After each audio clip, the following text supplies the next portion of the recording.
According to your Andromedan sources, there are 22 races that originally colonized the Earth, the first race being the Reptilians from Alpha Draconis. What was the nature of their colony? Well, they're Hyperborean. Basically, they're explorers. And they're also genetic engineers. They would just colonize. They would take samples. They would hang a flag and say, this belongs to us, just like we did with the moon. You know, except we weren't the first ones there. Exactly what we've done. They were explorers. And they would just go to a place, they would see what was there, they would explore it, if there were minerals that they needed, if there were other life forms, organisms, whatever it was that they needed, they took, and then when it was done, they had enough, they moved on, and just kept exploring and expanding their realm of exploration or territory. And you said they were dumped here. Originally they were. They were dumped in Alpha Draconis. Nobody knows exactly where they came from, and my understanding is that even in their ancient history, they don't know exactly where they came from. But they were left in Alpha Draconis because that particular system offered them the highest probability of survival. And from there, they were able to create craft, space travel. I mean, they're magnificent in what they did, and they're to be commended for what they did. But the fact that they need to control and dominate and manipulate to the degree, sorry, I have a problem with them. And so does half of the other of the galaxy. That's just the way they are. They're the biggest bully.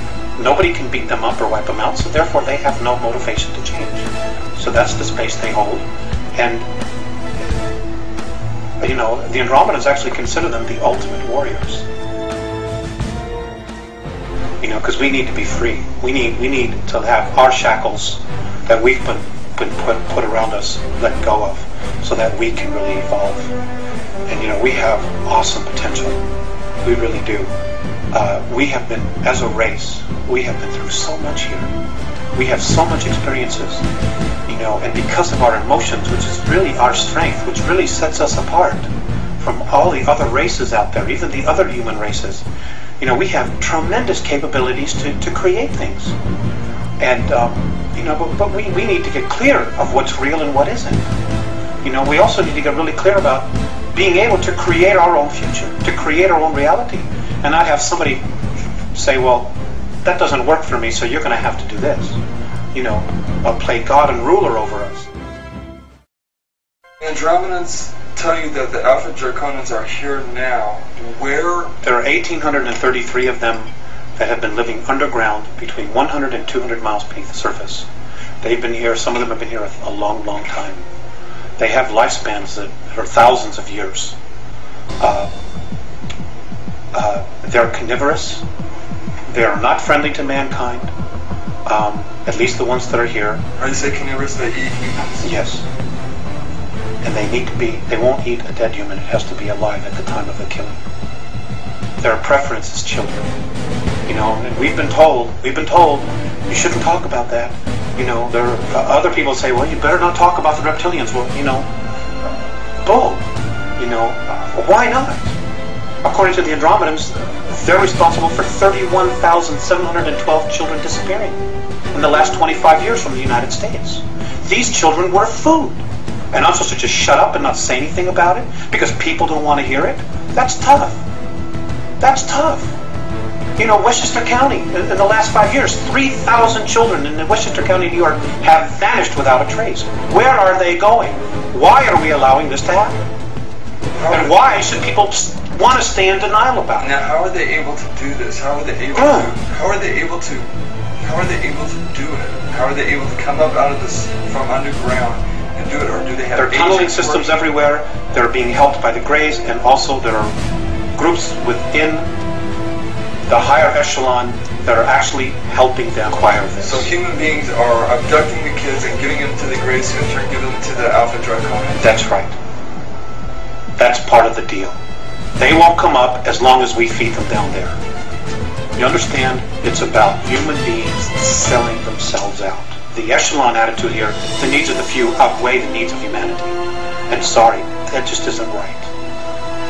Aside from the carnivorous aspect to the Alpha Draconans, why else are they dangerous to humanity? Because they don't like us. And what are they willing to do with humanity? Eat us. Physical characteristics of the Alpha Draconis, what do they look like? They're ugly. I mean, they think we're ugly, too.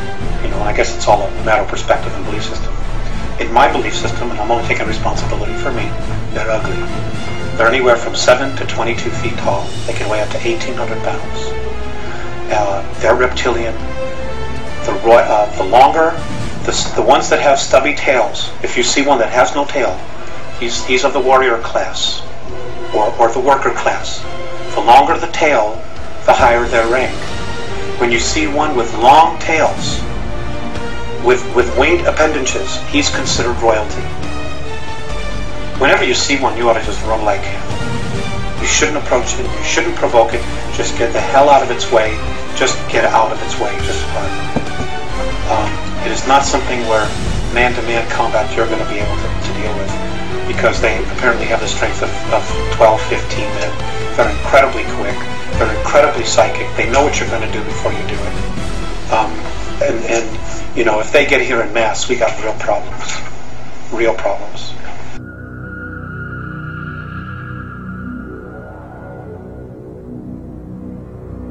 Could you describe the human military bases on the dark side of the moon, Mars, and the Mars probes as related to you by the Andromedans, and how the Alpha Draconis fit into this scenario? The Mars probes, the Russian and the US one, they're gone. They were destroyed. They're history. There's no secret here about, well, it's taking pictures privately. You know, and it doesn't matter whether you believe that or not. It's history. Okay. March of '89, the Russians took pictures. Mars was invaded. We had a human colony there of 300,000, so I'm told. One was underground, one was above ground, Adam and Eve. They are conquered. They're being taken over. The human beings that are from Earth, that volunteered or were kidnapped to go there, are in deep trouble. Many of them have already been eaten. Some of them have already been killed. There is nothing we can do here as a race to help them. So that was Mars was conquered by the Alpha Draconis? That's right. They came in, and there's 100,000 of them there. They have approximately 2,111 scout craft there.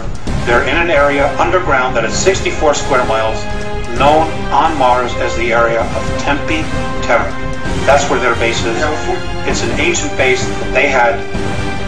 It's over 1 million years old, and the last time it was in full bloom was 317,000 years ago.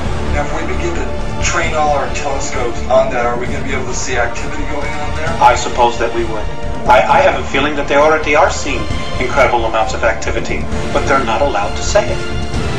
They're just not allowed to say it. Nor, who's going to want to jeopardize going to jail, being ridiculed, being fired, giving up everything they have to come up and say, well, I'm an astronomer, and I was looking at Mars, and I saw alien craft, and I know there's a base there, and it's being conquered by reptilian aliens. Who's going to have the guts to come up and say it? Nobody in the power elite. Nobody wants to blow their mortgage. But somebody's going to have to, right? Well, yes. But eventually, it's going to be too late by the time they do it. Is that what you're thinking? Yes. And so, and that's exactly what the Andromedans are thinking. You see, you know, there are people probably saying, well, God, why don't they just come down and save us? There's a lot to that. Number one, if we're rescued, we don't permanently evolve ourselves. Number two, we won't take responsibility. If something goes wrong, we can always blame it on them. Number three, it doesn't just change our reality, it changes their reality as well. Number four, the Andromedans and most of the other benevolent races, they don't want to have to come down here and babysit us. That's not their job. It's not their job at all.